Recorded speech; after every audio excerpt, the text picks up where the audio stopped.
सभी छात्रों को नमस्कार, गुड मॉर्निंग। आपकी पढ़ाई अच्छी चल रही होगी और हम उम्मीद करते हैं कि अब आपकी class 12th agriculture and arts की स्टार्ट करने वाले हैं।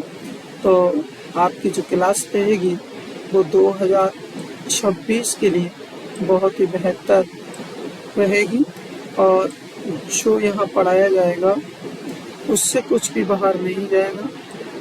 आप YouTube channel the mega mind classes को आप ज्वाइन करिए, सब्सक्राइब कीजिए, लाइक कीजिएगा और आपको सब्सक्राइब करेंगे। आपको जो भी वीडियो डाला जाएगा, जो भी अपडेट डाला जाएगा वो आपके तक पहुंच जाएगा। सभी छात्र जुड़ जाइए और उम्मीद करते हैं आपकी पढ़ाई सही चल रही होगी। इसी प्रकार से अपनी पढ़ाई करते रहिएगा। शुरू करते हैं। आज आपका चैप्टर है फसल उत्पादन। फसल उत्पादन में आपका पहला चैप्टर है जल निकास। छात्रों, जल निकास की परिभाषा लिखी है। ये क्वेश्चन जो है छात्रों 2026 के लिए रामबाण साबित होंगे और ये वेरी इंपॉर्टेंट क्वेश्चन रहेंगे। तो आप लगे रहिएगा और अच्छी तरीके से अपनी तैयारी कीजिएगा। छात्रों, यहाँ आपको हिंदी की क्लास 12 हिंदी और क्लास 12 आर्ट्स की सभी क्लास उपलब्ध रहेंगी। सभी सब्जेक्ट के लिए आपकी क्लास उपलब्ध रहेंगी और एग्रीकल्चर के लिए भी आपकी सभी क्लासें उपलब्ध रहेंगी सभी सब्जेक्ट के साथ। तो देखते हैं परिभाषा। देखिएगा जल निकास क्या है। तो फसल की पैदावार बढ़ाने हेतु भूमि की सतह अथवा अधोसतह से अतिरिक्त जल को कृत्रिम रूप से बाहर निकालना जल निकास कहलाता है। यानी कि छात्रों, फसल की पैदावार बढ़ाने के लिए जो हम फसल बोते हैं उस फसल की पैदावार बढ़ाने के लिए, अच्छी पैदावार करने के लिए हम भूमि की सतह जो होती है, ये जो भूमि की सतह है, इस भूमि पर जो ये भूमि हो गई और इसकी ये जो अधे सतह हो गई, इस पे क्या रहता है?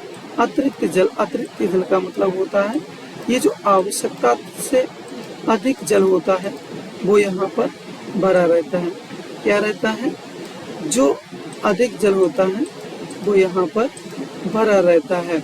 यानी कि जो पानी अधिक मात्रा में भर जाता है उससे हम क्या कहते हैं?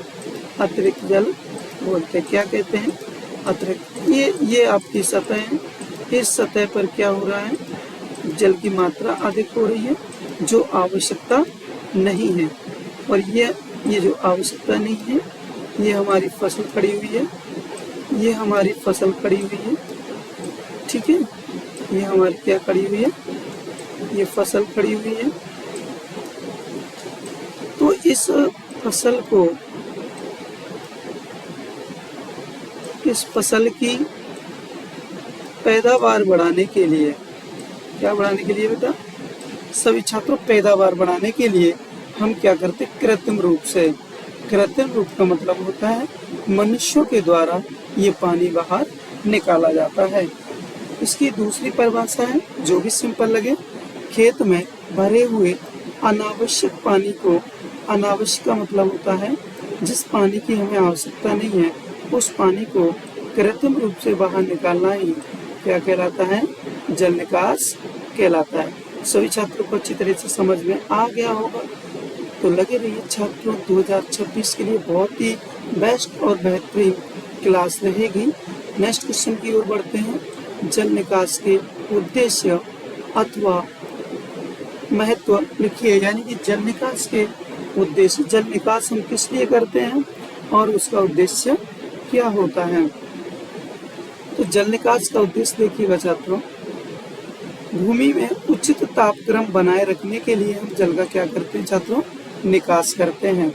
जैसे कि मान लीजिए ये हमारी भूमि है और इसमें जो जल भरा हुआ है, ये जो जल भरा हुआ है, ये जो जल भरा हुआ है, ये जो जल है, इस जल के अंदर क्या होता है, यानी कि उचित तापक्रम बनाए रखने के लिए ये जो भूमि है हमारी, ये क्या है, ये जो भूमि है क्या है, ये भूमि है। इस भूमि का तापक्रम उचित बनाए रखने के लिए हम क्या करते हैं, जल का निकास करते हैं। क्या करते हैं, जल का निकास करते हैं। देखिएगा छात्रों, भूमि की भौतिक दशा सुधारना, तो भूमि की जो है ये दशा जो होती है ये दलदल हो जाती है, इसको सुधारने के लिए जल का निकास करते हैं। भूमि दलदल बनने से रोकना, भूमि दलदल ना बन जाए इससे भूमि को हमें क्या करना है, रोकना है। क्या करना है, भूमि को रोकना है।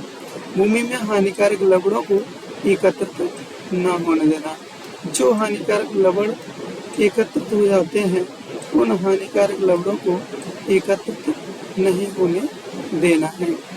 वायु, भूमि में वायु का संचार बनाए रखना। ये जो वायु है, ये जो हवा चलती है, इस वायु का संचार बनाए रखने के लिए फसलों में कृषि क्रियाएं समय पर करना।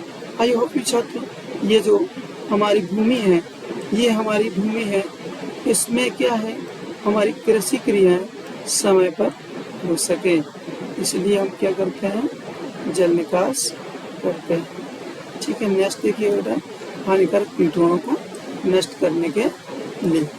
ठीक है, हानिकारक कीटाणु को नष्ट करने के लिए पढ़ते हैं। नेक्स्ट क्वेश्चन की ओर, तो जल निकास की आवश्यकता क्यों होती है, जल निकास की आवश्यकता क्यों होती है, इन 5 कारणों को बताइए।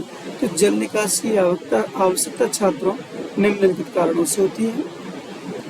जिन क्षेत्रों में जल स्तर ऊंचा पाया जाता है वहाँ जल निकास आवश्यक है। निचली भूमियों में खड़ी फसलें अधिक पानी के कारण क्या हो जाती है छात्रों, नष्ट हो जाती हैं। नेक्स्ट हमारा, निचले स्थानों पर स्थित भूमियों में वर्षा ऋतु में पानी क्या हो जाता है, भर जाता है और फसलों की समय से बुवाई करने में बाधा उत्पन्न होती है।